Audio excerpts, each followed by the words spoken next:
ಬಹಳ ಮುಖ್ಯವಾಗಿ ನನ್ನ ಹೆಂಡತಿನೇ ನನಗೆ ಮುಖ್ಯ ಆಧಾರ ಸ್ತಂಭ. ಆಕೆನೆ ನನಗೆ ಪ್ರೇರಣೆ. ಖಂಡಿತವಾಗ್ಲೂ ಬಹುಶಃ ನನ್ನ ಯಾವುದೋ ಜನ್ಮದ ಪುಣ್ಯ ಇರ್ಬೋದು ಆಕೆ ನನಗೆ ಸಿಕ್ಕಿರೋದು. ಕೋಪದಲ್ಲಿ ಬೈತಿರ್ತೀನಿ, ಆಕೆಗೆ ಅನ್ಸಿಲ್ಲ ನಾನು ಆಕೆನ ಎಷ್ಟು ಪ್ರೀತಿಸ್ತೀನಿ ಅಂತ. ಇರ್ಲಿ, ಅದ್ರ ಬಗ್ಗೆನೇ ಬೇರೆ ವಿಡಿಯೋ ಮಾಡ್ತೀನಿ.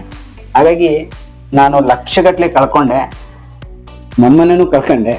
ಆದಾಗ್ಯೂ ಕೂಡ ಆಕೆ ನಮ್ಮನ್ನ ಯಾವಾಗ್ಲೂ ನೀವು ಆರಾಮಾಗಿರಿ, ಏನಾಗಲ್ಲ, ನೀವು ದುಡ್ದು ಕಳ್ಕೊಂಡಿದ್ದೀರಿ, ನೀವೇ ದುಡಿತೀರಿ, ಆಗತ್ತೆ ಅಂತಕ್ಕಂಥ ಬೆಂಬಲ ಪ್ರೀತಿ ಕೊಡುವಾಗ ಆಕೆನ ಪಡೆದಿರೋ ನಾನೇ ಪುಣ್ಯವಂತ ಅನ್ಸುತ್ತೆ.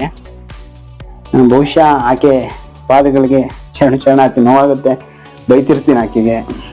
ಇರ್ಲಿ, ಯಾವ್ದೋ ಕಾರಣಕ್ಕೆ ಬೈತೀವಿ ಬೇಜಾರಾದಾಗ, ಏನೇ ಇರ್ಲಿ. ಬಟ್ ನಿನ್ನ ನಾನು ಎಷ್ಟು ಪ್ರೀತಿಸ್ತೀನಿ ಅಂತ ಭಗವಂತನ್ ಗೊತ್ತು, ನನ್ನ ಅಂತರಾತ್ಮ ಗೊತ್ತು. ಇರ್ಲಿ. ಸೊ ಅಷ್ಟೆಲ್ಲ ದುಡ್ಡು ಕಳ್ಕೊಂಡಾಗ